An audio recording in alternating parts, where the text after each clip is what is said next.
আসসালামু আলাইকুম। আজকের এই ভিডিওতে আলোচনা করব যে আপনি যদি একটা প্রোডাক্ট তৈরি করেন অথবা একটা ওয়েবসাইট তৈরি করেন, সেটা যদি আসলে লং লাস্টিং এর জন্য সাকসেসফুলি রান করতে চান ইউজারের মধ্যে অথবা কাস্টমারের মধ্যে, সেই লং লাস্টিং এর জন্য তৈরি করার জন্য আসলে আপনার তিনটা কনসেপ্ট থেকে ভাবতে হবে। একটা হচ্ছে ইউজার পার্সপেক্টিভ থেকে ভাবতে হবে, আর একটা হচ্ছে কোম্পানি পার্সপেক্টিভ থেকে বা কোম্পানি ওনার মানে কোম্পানির পার্সপেক্টিভ থেকে, আর একটা হচ্ছে মার্কেট পার্সপেক্টিভ থেকে। তো আমি এখানে কিছু আমার চিন্তা ভাবনা এগুলো নোট করছি, প্লাস এখানে এক্সাম্পল রাখছি একটা দুইটা। তো বলি যে প্রথম হচ্ছে যে মনে করেন যে আপনি একটা প্রোডাক্ট তৈরি করলেন অথবা একটা ওয়েবসাইট তৈরি করলেন, বাট আপনি তো মেইনলি ইউজারের জন্য তৈরি করছেন। এখন ভাবা লাগবে যে আপনি যে ওয়েবসাইটটা তৈরি করছেন সেটা নর্মাল ইউজার বা লার্জ সংখ্যক ইউজার আসলে কি দিয়ে সেটা ব্যবহার করব। আপনি যে ডিজাইনটা করলেন সেটা কি ওই ডিভাইসে অথবা সে যা দিয়ে ব্যবহার করব সেটাতে কি আসলে সে স্মুথলি ইউজ করতে পারবে, এরকম কিছু একটা। তো কনফিগারেশন দিয়ে আমি বলতে বুঝাইতেছি যে মনে করেন যে এখন প্লে স্টোরের অ্যাপসগুলো আস্তে আস্তে কিছুদিন পরে পরে আপডেট নেয়। যেমন মেসেঞ্জার, এটা হচ্ছে কিছুদিন পরে পরে আপডেট নিতেছে। এখন যে মেসেঞ্জারটা হচ্ছে একটা ওল্ড স্টাইল বা ওল্ড মডেলের একটা ফোনে চলছে, এখন মেসেঞ্জার কয়েকটা আপডেট আসার পরে এখন ওই ওল্ড স্টাইলের বা ওল্ড কনফিগারেশনের মডেলে কিন্তু এখনকার লেটেস্ট মেসেঞ্জার চলতেছে না। এটার কারণ হচ্ছে মেসেঞ্জার মনে করেন অনেক ফিচার অ্যাড করছে। ফিচারগুলো আসলে ইউজারদের জন্য ভালো, বাট ইউজারদের জন্য আসলেই ফিচারগুলো ভালো, বাট ওই মেসেঞ্জার অ্যাপটা কিন্তু সব ইউজারদের মোবাইলে চলতেছে না, কারণ এটা হচ্ছে কনফিগারেশন। এখন এটা কিন্তু প্রবলেম না, আবার প্রবলেমও, কারণ এই প্রবলেমটাকে এটা আবার সলিউশনও করা যায়। যেমন মেসেঞ্জারের কিন্তু লাইট ভার্সন আছে, আবার ফুল ভার্সনও আছে। এখন কারো ফোন যদি ওল্ড কনফিগারেশনের হয় তখন সে লাইট ভার্সনের ফোন মেসেঞ্জার ইউজ করতে পারে। তো এটা কিন্তু একটা সলিউশন দিতে পারছে। আবার মনে করেন যে ইউজারের জন্য একটা ওয়েবসাইট ডিজাইন করা হয়েছে, বাট ইউজার মেইনলি বা ওই সার্ভিসটা নেওয়ার সময় বেশিরভাগ সে আসলে মোবাইল ইউজ করে। তো এখন বেশিরভাগ যেহেতু সে মোবাইল ইউজ করে, তো সেক্ষেত্রে তার অ্যাপস বানানোই কিন্তু বেটার। ওয়েবসাইট বানান ঠিক আছে, বাট ওয়েবসাইটের থেকে বেশিরভাগ যেহেতু সে অ্যাপস ইউজ করে, তো সেক্ষেত্রে অ্যাপসে যদি বেটার কাজ করা হয় বা ভালো ফোকাস ইউজার সেন্ট্রিক কাজ করা হয়, তখন কিন্তু এটা ইউজারদের জন্য ভালো। আবার আরেকটা হচ্ছে যে মনে করেন আপনি যে প্রোডাক্টটা তৈরি করলেন অথবা যে জিনিস অথবা যে ওয়েবসাইটটা তৈরি করলেন, অ্যাপসটা তৈরি করলেন, সেটা আসলে ইউজাররা আসলে ঠিকমতো বুঝতে পারতেছে কিনা, সব ইনস্ট্রাকশন ইউজাররা ইজি টু বুঝতে পারতেছে কিনা। এখন সেই তার কাজ করার জন্য অথবা অ্যাকশন নেওয়ার জন্য সেটা যদি তার বুঝতে সমস্যা হয়, এটা কিন্তু একটা প্রবলেম। আন্ডারস্ট্যান্ড বাই সি, সে কি দেখা মাত্রই সেটা বুঝতে পারতেছে অথবা হালকা জাস্ট একটু ইনস্ট্রাকশন পড়ার পরে কি সেটা বুঝতে পারতেছে। এখন এই ইনস্ট্রাকশন বোঝার জন্য যদি তার আরো অনেক কিছু দেখতে হয়, অনেক ইফোর্ট দেওয়া লাগে তার কাজের তুলনায়, তখন কিন্তু এটা একটা প্রবলেম। যেমন দেখেন, এটা আমি একটা রাখছি ইউএক্স অফ এ ব্যানানা। এটা অনেকদিন আগে আমি দেখছিলাম। এটা আমার এই বিষয়ে এখানে লেখার সময় এটার উদাহরণ মনে হইলো যে এটা দেখেন, just one look is enough to know if the banana is good to eat or not. আবার একটা দেখার মাধ্যমে কিন্তু এটা বোঝা যাইতেছে যে এটা কলাটা আসলে ভালো আছে কি না। আবার এখানে হয়তো লেখা আছে, বাট আমি বলি যে কলা কিন্তু দেখেই বোঝা যায় যে আসলে কলা কোন দিক থেকে সিলাইতে হবে, এই দিক থেকে নাকি এই দিক থেকে। এটা কিন্তু ইজি টু ইউজ, এর জন্য কিন্তু ইউজারের কোনো ইনস্ট্রাকশন লাগলো না, অথবা যে কলাটা খাবে তার কিন্তু খুব ইনস্ট্রাকশন লাগলো না, সে নিজেই জাস্ট একটা আইডিয়া করে কিন্তু কলাটা সিলাইতে পারলো এটা। আবার এই যে ইনস্ট্রাকশন, এই দেখেন যে এই ধরনের দরজা কিন্তু থাকে। হয়তো আপনি কোনো শপিং মলে অথবা কোনো হসপিটালে অথবা কোথাও মসজিদে ঢুকতে নিছেন, এখন আপনার দরজাটা ধাক্কা দিতে হবে নাকি দরজাটা টানতে হবে, যদি এই লেখাটা না থাকে অথবা কিছু যদি না লেখা থাকে, যদি দুই দরজায়, প্রবেশ করার দরজা এবং বের হওয়ার দরজা, যদি দুই দরজায় এইরকম হ্যান্ডেল থাকে তখন কিন্তু আমরা সাধারণ মানুষ কনফিউশনে পড়ে যাই যে দরজাটা কি টান দেওয়া লাগবে নাকি ধাক্কা দেওয়া লাগবে। এখানে দেখেন এই ইউজার কিন্তু কনফিউশনে পড়ে গেছে। এখন ওর দরজা যদি এটা ধাক্কা দেওয়া লাগে, ও যদি টানতে থাকে, এটা কিন্তু ওর জন্য প্রবলেম। ও অ্যাকচুয়ালি টানতেছে মনে হয়, ইউজটা দেখে বোঝা যাচ্ছে। তো আসলে যে প্রোডাক্টটা এমন ভাবে ডিজাইন করা লাগবে যাতে আসলে ইউজার দেখেই যাতে বুঝতে পারে যে হ্যাঁ তার অ্যাকশন নেওয়ার জন্য আসলে কি করা উচিত। এটা আরেকটা হচ্ছে pricing within the কাস্টমারস budget limit. আপনি একটা প্রোডাক্ট তৈরি করলেন, বাট কাস্টমারের তো একটা এস্টিমেট বাজেট থাকে যে সে একটা প্রোডাক্ট কিনতেছে তার একটা মানে প্রবলেম সলভ করার জন্য অথবা একটা উপকার পাওয়ার জন্য। এখন সেই উপকারের তুলনায় তার যদি মানে ওই প্রোডাক্টের বাজেট অনেক বেশি হয়, এটা কিন্তু ইউজারের জন্য প্রবলেম।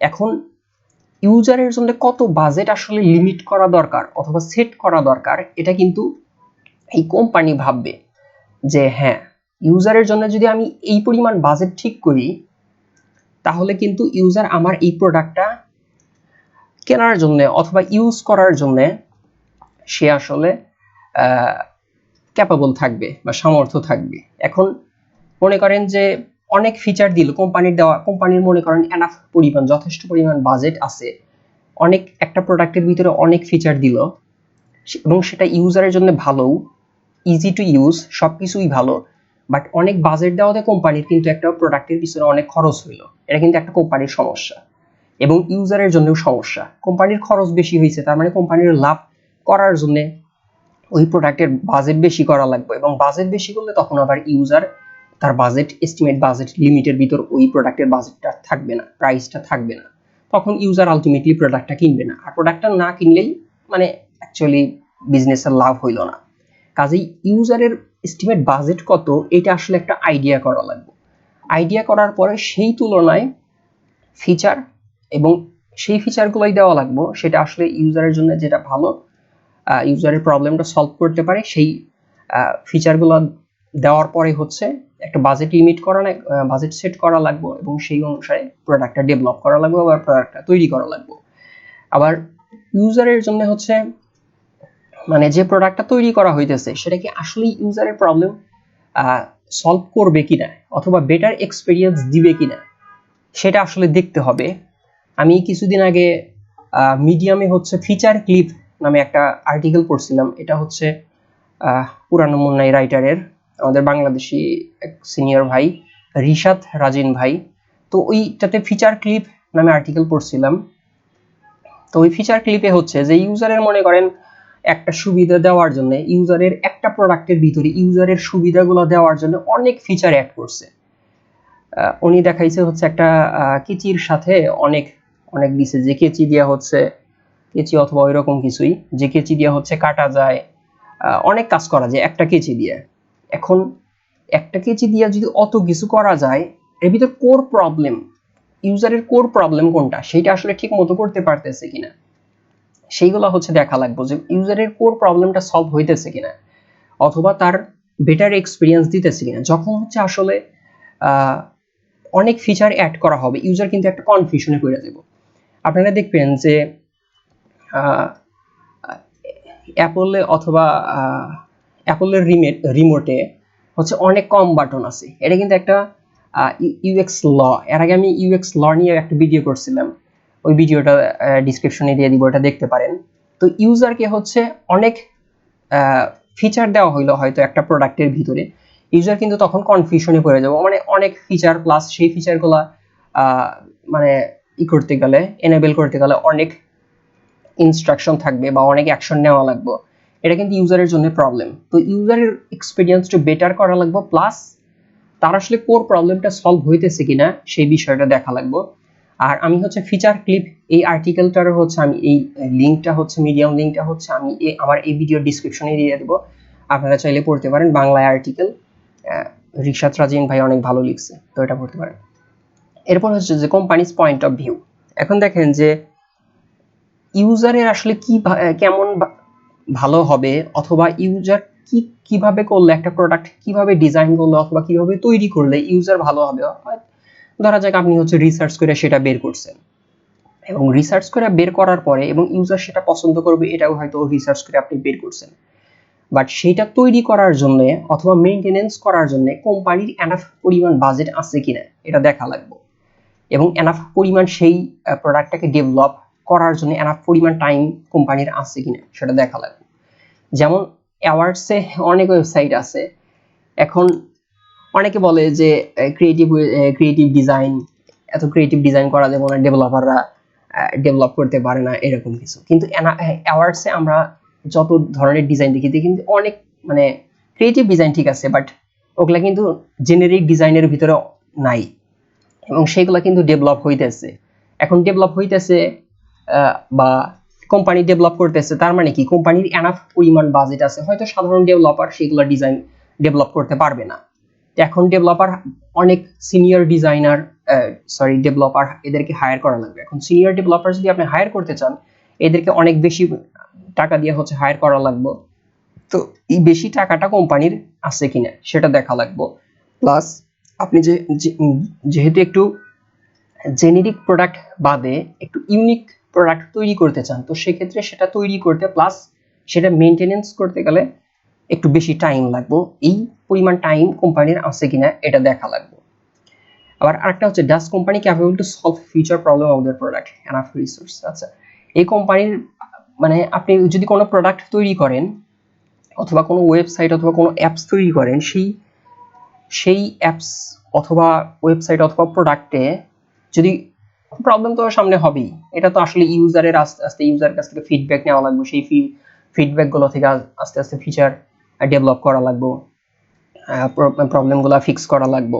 তো এই ফিক্স করার জন্য আপনার এনাফ পরিমাণ হিউম্যান রিসোর্স অথবা অন্য সব resource, financial resource, team resource বা অন্য সব কিছু কোম্পানির এটা এনাফ পরিমাণ থাকবে কিনা, অথবা কোম্পানি মানে কত পর্যন্ত সেটা আসলে সাপোর্ট দিতে পারবে এই বিষয়টা চিন্তা করা লাগবে। এটা হচ্ছে কোম্পানির পার্সপেক্টিভ থেকে। এরপর হচ্ছে মার্কেটস পয়েন্ট অফ ভিউ। এখন আপনি হয়তো খুব একটা প্রোডাক্ট আনলেন অথবা একটা প্রোডাক্টের হচ্ছে অনেক বেটার এক্সপিরিয়েন্স দেওয়ার জন্য অনেক রিসার্চ করে ইউজারদের জন্য একটা বেটার এক্সপিরিয়েন্স ডিজাইন করলেন, বেটার ফিচার ডিজাইন করলেন, বাট সেটা মার্কেটে ইজি টু অ্যাক্সেস নিতে পারবে কিনা, ইউজারদের জন্য সেটা আসলে সহজ হবে কিনা, প্লাস ইউজাররা সেটা আসলে অভিযোজনের ইংরেজি কি সার্ভাইভ না, আসলে ইউজাররা সেটা আসলে খাপ খাইয়ে নিতে পারবে কিনা, সে খাপ খাইয়ে নিতে পারবে কিনা ওই প্রোডাক্টের সাথে খুব তাড়াতাড়ি, সেটা আসলে দেখা লাগবে। এখন ইউজারদের জন্য যদি ওই প্রোডাক্টটা ইউজ করতে গেলে অথবা সেটা যদি তাদের খাপ খাইয়ে নিতে টাইম লাগে, তখন কিন্তু এটা একটা প্রবলেম। তো এই জিনিসটাও ভাবা লাগবে। আবার ইউজারের আসলে ওই প্রোডাক্ট সম্পর্কে নিড আছে কিনা, আপনি এনাফ পরিমাণ বাজেট আছে, সবকিছু দেখলেন, ইউজাররাও ঠিক মতো পছন্দ করব, বাট ওইটার আসলে নিড আছে কিনা, অ্যাকচুয়ালি নিড আছে কিনা। এখন নিড দুই প্রকার, একটা হচ্ছে অ্যাকচুয়াল নিড আর একটা হচ্ছে ইমোশনাল নিড। এখন ধরা যাক যে নিড দুইটা বোঝাতে চেষ্টা করি আমি, যে আপনি মনে করেন আইফোন কিনতে চাইলেন অথবা আইফোনই কিনলেন, মনে করেন আইফোন কিনলেন, হয়তো আপনি অনেক একটা জব করেন, একটা আপনার আইফোন দরকার, আপনার অনেক ক্লায়েন্ট এগুলা ম্যানেজ করা লাগে, অনেকের সাথে কমিউনিকেট করা লাগে, একটা ভালো আইফোন অথবা হাই কনফিগারেশনের একটা মোবাইল কেনা দরকার, যাতে আপনি সেটাতে অনেক অ্যাপস মানে আপনার দরকারি অ্যাপসগুলো ইনস্টল দিতে পারেন। এটা কিন্তু অ্যাকচুয়ালি আপনার নিড, যে আপনার মোবাইলটা হইলে হাই কনফিগারেশনের একটা মোবাইল হইলে আপনার যে অ্যাকচুয়াল কাজ করা দরকার সেই কাজগুলো হচ্ছে আপনি করতে পারবেন, এটা হচ্ছে অ্যাকচুয়াল নিড। আর মনে করেন আপনি একটা স্টুডেন্ট, বাট আপনি আইফোন চাইতেছেন, আপনার তেমন কোনো আসলে অ্যাকচুয়ালি কোনো কাজ নাই, আপনি ওই আইফোন দিয়ে হয়তো বন্ধুদের সাথে ছবি উঠবেন অথবা হচ্ছে ফেসবুকে ঢুকবেন, মেসেঞ্জারে ঢুকবেন, ভিজিট করবেন অ্যাকচুয়ালি। তো এগুলা হচ্ছে ইমোশনাল নিড, আপনার অ্যাকচুয়ালি দরকার নাই, বাট আপনি শো অফ করার জন্য অথবা বন্ধু বান্ধবদের সাথে দেখানোর জন্য, শো অফ করার জন্য এগুলো হচ্ছে জাস্ট আপনি আইফোন কিনবেন, যে আইফোন হইলে একটু ভাব হয়, এটা হচ্ছে ইমোশনাল নিড। আপনার তেমন আসলে দরকার নাই, বাট আপনি অন্য সবার সাথে তাল মিলায় চলার জন্য আইফোন কিনলেন বা একটা হাই কনফিগারেশন ফোন কিনলেন, বাট আপনি হয়তো ওই কাজটা আপনি ফেসবুক মেসেঞ্জার ছবি বা এগুলো তোলার জন্য আপনি মিডিয়াম লেভেলের মিডিয়াম কনফিগারেশনের একটা ফোন দিয়েও কিন্তু আপনি এই কাজগুলো চালাইতে পারেন। কিন্তু তা বাদে আপনি আইফোন কিনতে চাইতেছেন কারণ সেটা আপনি খুবই ভালোবাসেন, অথবা সেটা আপনার মাইন্ডসেট অথবা একটা ইমোশনের সাথে আপনি অ্যাটাচ হইতেছেন, বা ইমোশনকে বেস করে হচ্ছে আপনি ওই প্রোডাক্টটা কিনতেছেন। এখন এই মানে এই অথবা আরেকটা হচ্ছে মার্কেট ট্রেন্ড, মানে এই ইমোশনের জন্য আপনি আসলে কত পরিমাণ বা কাস্টমার অথবা ইউজার কি পরিমাণ বাজেট সে দিতে পারবে বা দিতে ইচ্ছুক, এটা হচ্ছে ভাবা লাগবে। অ্যাকচুয়ালি নিডের জন্য সে আসলে কি পরিমাণ বাজেট বা টাকা আসলে সেটা টাকা দিয়ে সেটা আসলে কিনতে সামর্থ্য থাকবে বা দিতে ইচ্ছুক, সেটা আসলে ভাবা লাগবে। সেটাকে বেস করে হচ্ছে এই বাজেটটা সেট করা লাগবে। এখন দেখেন এখানে আমি নকিয়া অ্যান্ড্রয়েড লেখা রাখছি, এখানে হচ্ছে এটা আসলে আরেকটা পয়েন্ট দেওয়া উচিত ছিল আমার এখানে। এটা হচ্ছে কাস্টমার ট্রেন্ড, মার্কেট ট্রেন্ড বোঝা লাগবে, সরি মার্কেট ট্রেন্ড। এখন নকিয়া খুব বেটার সার্ভিস দেয়, সবকিছুই ভালো, ইজি টু অ্যাক্সেস, ইউজারদের জন্য ভালো, বাট নকিয়া হচ্ছে মার্কেট ট্রেন্ডটা বুঝতেছে না। বাট রাইট নাও এখন যে টেকনোলজিক্যাল ট্রেন্ড চলতেছে সেগুলো বুঝতেছে না। তারা আসলে ওই নকিয়ার ওই তাদের জাভা, নকিয়া মেবি জাভা দিয়ে চলেছে, আমি আমার একটা ফোন ছিল নকিয়া, তো এটা জাভা অপারেটিং সিস্টেম। যাই হোক, নকিয়ার ওই আগের অপারেটিং সিস্টেমই আছে, ওরা আর ডেভেলপ করতেছে না।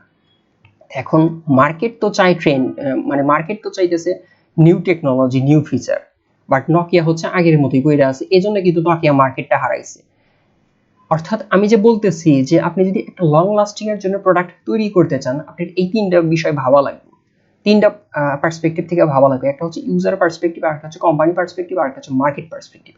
অর্থাৎ নকিয়া কিন্তু এই মার্কেট পার্সপেক্টিভ থেকে ভাবে নাই বা ইউজার পার্সপেক্টিভ থেকে ভাবে নাই যে ইউজার আসলে কি চায়, ইউজারের প্রবলেম কি, বা ইউজার মানে নকিয়ার ভিতরে কি কি রাখলে সেটা আসলে ইউজারের প্রবলেমটা সলভ করবে, অথবা ইমোশনাল নিডটাও বুঝতে চাই। মানে মার্কেট চাইতেছে হচ্ছে অ্যান্ড্রয়েড ফোন, এটা কিন্তু একটা ইমোশনের সাথে দরকার, এই ইমোশনের সাথে রিলেটেড। এবং এটা কিন্তু একটা ফিচারও যে অ্যান্ড্রয়েডের যে অ্যাপস, প্লে স্টোরে অ্যাপস কিন্তু অনেক ভেরিয়েশনের অ্যাপস, এবং অনেক ভেরিয়েশনের অ্যাপস, কাজেই এই ভেরিয়েশনের অ্যাপসগুলো দিয়ে কিন্তু ইউজাররা অনেক কাজ করতে পারবে, তার মানে হচ্ছে তাদের অনেক প্রবলেম সলভ হইব।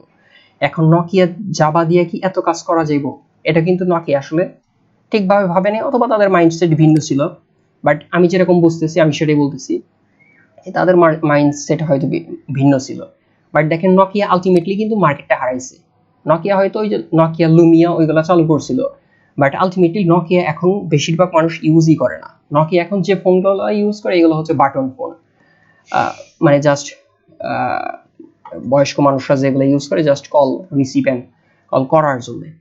তো সেই মার্কেটটা কিন্তু নকিয়ার এখনো আছে, কারণ তার টার্গেট কাস্টমার হচ্ছে বেশি বয়স্ক, তাদের আসলে অনেক বেশি কাজ করা লাগে না, তারা হচ্ছে just phone receive and phone call, এই দুইটা কাজই করে মেইনলি, এবং এই দুইটাই হচ্ছে কোর প্রবলেম নকিয়া হচ্ছে তার টার্গেট কাস্টমারের সলভ করছে। এই জন্যই নকিয়া কিন্তু ওই বাটন ওই ফোনটা কিন্তু তার এখনো লং লাস্টিং করতেছে।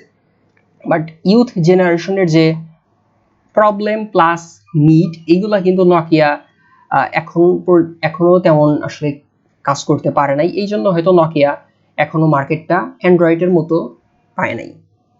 তো এটাই হচ্ছে আমি আলাপ আলোচনা করলাম। তো এর ভিতরে যদি কারো কোনো কিছু বুঝতে সমস্যা হয় আমাকে জানাতে পারেন, অথবা আমার যদি কোনো থিঙ্কিং এ ভুল থাকে সেটাও জানাতে পারেন, সমস্যা নেই। তো আজকের এই ভিডিও এই পর্যন্তই। আসসালামু আলাইকুম।